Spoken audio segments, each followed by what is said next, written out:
Hi, Democrats. Today is Monday, June 28th. Happy Monday. All right, I'm going to be quick again today.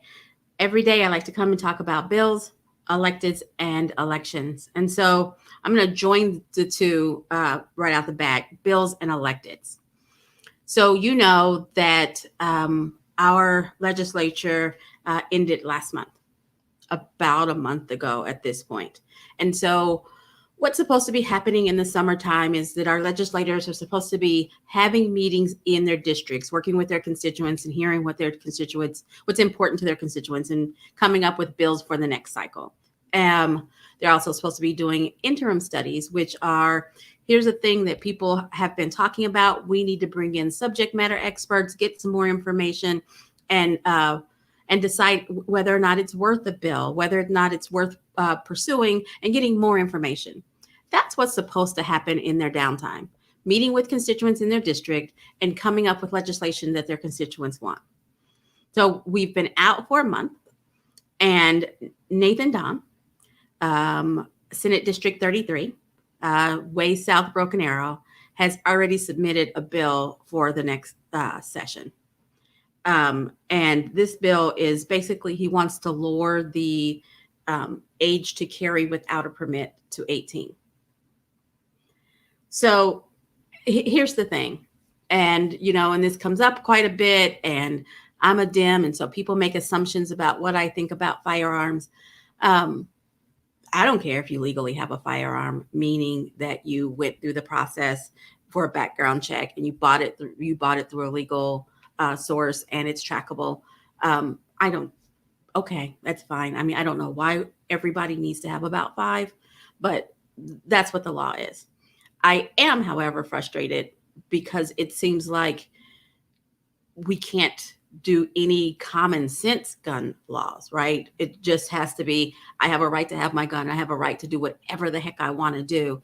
Take it into a school, take it to the Capitol, take it to city council meetings, take it to places that we know are going to have alcohol. It's crazy making. And it's really just, to get people excited. Because they only listen to a piece of it. And so it's a little bit frustrating. And I'm frustrated with that, but I'm also frustrated with, I have to ask the question. I ask this question every few months because I'm confused.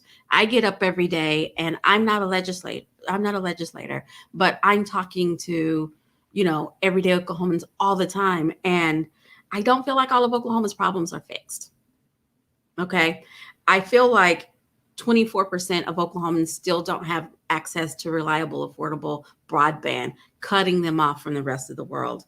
I feel like we still don't even know how we're going to administer the Medicaid expansion program, which we, the people, voted on almost a year ago today. It was approved, and we're going back and forth about who's going to administer it. And we have over 100,000 people who are newly eligible for Medicaid, who are signed up, got all their stuff, and we still don't know how we're going to manage it. Our rural schools are scrambling for funding. Our COVID numbers have doubled in the last 2 weeks. I feel like we have other issues going on. I feel like those are the kinds of things, those are pressing matters that are affecting the lives of everyday Oklahomans right now. And we're coming up with new ways to talk about guns to make sure that people stay excited about guns and they don't have to focus on all the other things, like how are they going to, are their kids going to have access to quality education? Are they going to be able to get services? Because now they're eligible for services, but are they going to be able to get those services? And, how do I register for those services if I can only access, the internet if the sun is in the right place and the connection is right and there's no wind? I mean, Oklahoma has real issues. And Nathan Dom, he's been the feature of my Name 'em and Shame 'em several times because he keeps just focusing on nonsense and not even really trying to take care of Oklahoma. He's like, Republicans have a couple of issues that they keep their base wound up about. And it's like they've assigned him to put bills that, regardless of what it means about taking care of Oklahomans. It's depressing, it's disappointing, and it's frustrating. So that's my bills and electeds. I kind of mushed them together because gracious. Also, just for the record, in this cycle, we approved a bill for permitless carry. And, you know, you still are supposed to have to get you are still supposed to have to, go through the background check and all of that kind of stuff. But now you don't have to pay for a permit, which means we're not checking to make sure you're good to go or any of that kind of stuff. And the Oklahoma State Bureau of Investigations, which is a state agency, estimates that they're going to lose between $4 and $6 million a year based on this decision. It's just so frustrating because they say that they're the fiscally responsible party and they just do these things that don't make sense. We need a Bureau of Investigations and they need to be able to fund themselves, but apparently not this way. Okay, so elections, July 13th, that is about, is it 2 weeks from tomorrow? There are elections in a lot of, about 13 towns throughout Oklahoma. Go out to the Oklahoma State Election Board, put in your name, birthday, and find out if you have an election. Research your ballot and be prepared. You need to show up at the ballot every single time that there is a ballot waiting for you at your precinct. If you don't do an absentee ballot already, but you do need to vote every time that there's an opportunity.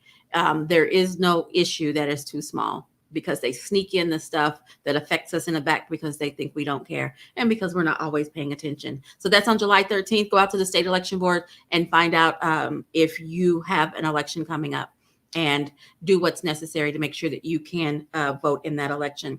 It is my intention. We're working on the details, trying to pin down the last little details about reconvene. So it is my intention to announce this week when reconvene is, and we'll announce it in as many places as we can so that you know when convention reconvene is.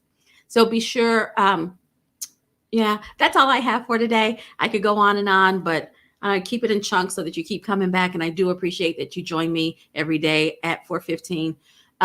Tonight is the Hamilton Report. Please join Scott. He'll be talking about something interesting, I am sure. Today at 7 o'clock, he will be on the Oklahoma Democrat Facebook page and our YouTube page. You guys have a great one, and I'll be back tomorrow at 4:15.